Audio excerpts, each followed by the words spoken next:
Merry Christmas, guys. I hope everyone's enjoying their time with their family and having a great holiday so far. Today, we're talking about the May, or more specifically, has Moondrop finally redeemed themselves with the May?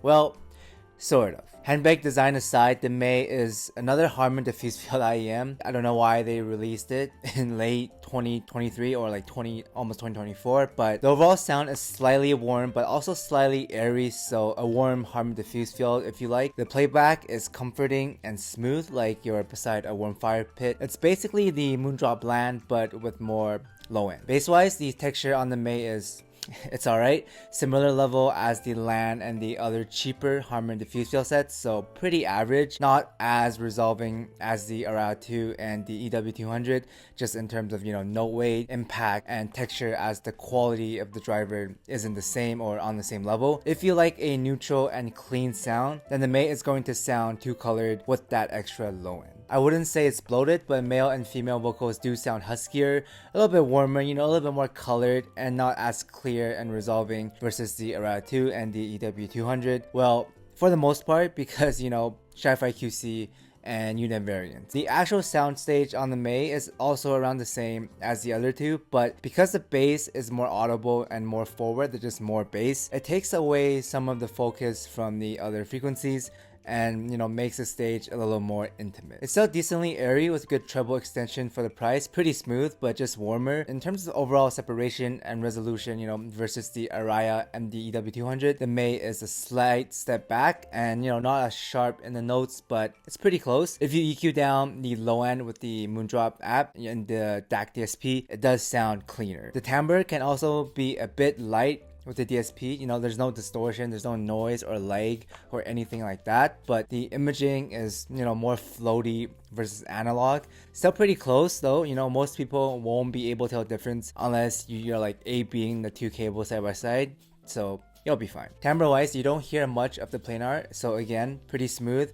Moondrop did a good job on that part, and the May reminds me of the Corix DSP, but just more mid-bass, airier, and less thin sounding. So if you enjoyed the Corix DSP and you want more body, then the May would be a good upgrade to that. The overall packaging is also pretty good. I didn't have time recently to really just unbox and graph it yet, so expect a video somewhere around after Christmas and before New Year's. But the DSP cable it came with is great, solid build. I believe it's the same one as the Araya 2, but just without the different connectors and DSP, and the case is also the same. So in terms of accessories for the price, the May I would say is actually like price leading, so great job on that end. Sound wise though, stock without EQ, the EW200 is still a little more resolving and has better bass because it has a better driver, while also costing $25 less. However, with the DSP and the custom EQ profiles that you can save into the May's DSP, DAC, and cable, you can get pretty close by EQing down the low end for more clarity, although again, bass and resolution is still a slight step behind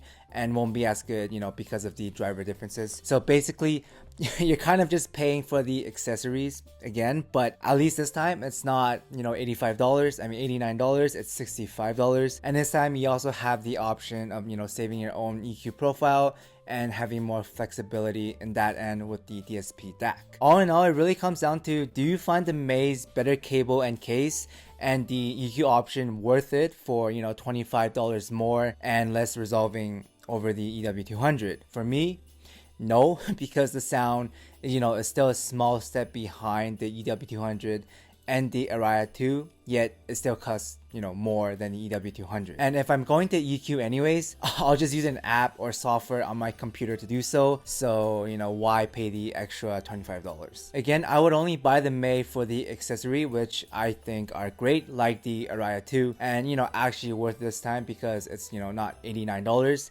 or maybe if you don't have access to EQ. Those are probably the only two scenarios where I think the May is worth it. But as an all-rounder, the EW200 is still better in my opinion.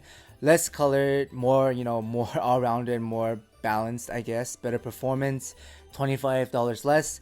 And the design wise, in my opinion, it looks slicker as well. I'm not really digging the handbag aesthetics. If you like it, then go for it. In my opinion though, if you're going to spend $65 already, you might as well just save up a little more and grab the EA500 or the Hexa, which is, a bigger upgrade resolution and sound wise. And if the LM version of the EA500 comes out at around the same price, then that's even more of a no-brainer. Speaking of the LM, I'll drop my first initial impressions on them. It sounds like a warmer EA1000 with more sub bass. Of course, the official tuning isn't finalized yet, so these are just my initial impressions, but the LM driver SimGod is using is very good. It's a lithium magnesium one, and it comes pretty close to the EA1000 in terms of resolution and bass texture. I would say it's around 85 to 90% there. The treble on the EA1000 is still smoother and airier when it comes to cymbal crashes. It's not as sharp and metallic as the LM version, and overall the resolution on the format is also still a little bit better, so just a little bit more refined for,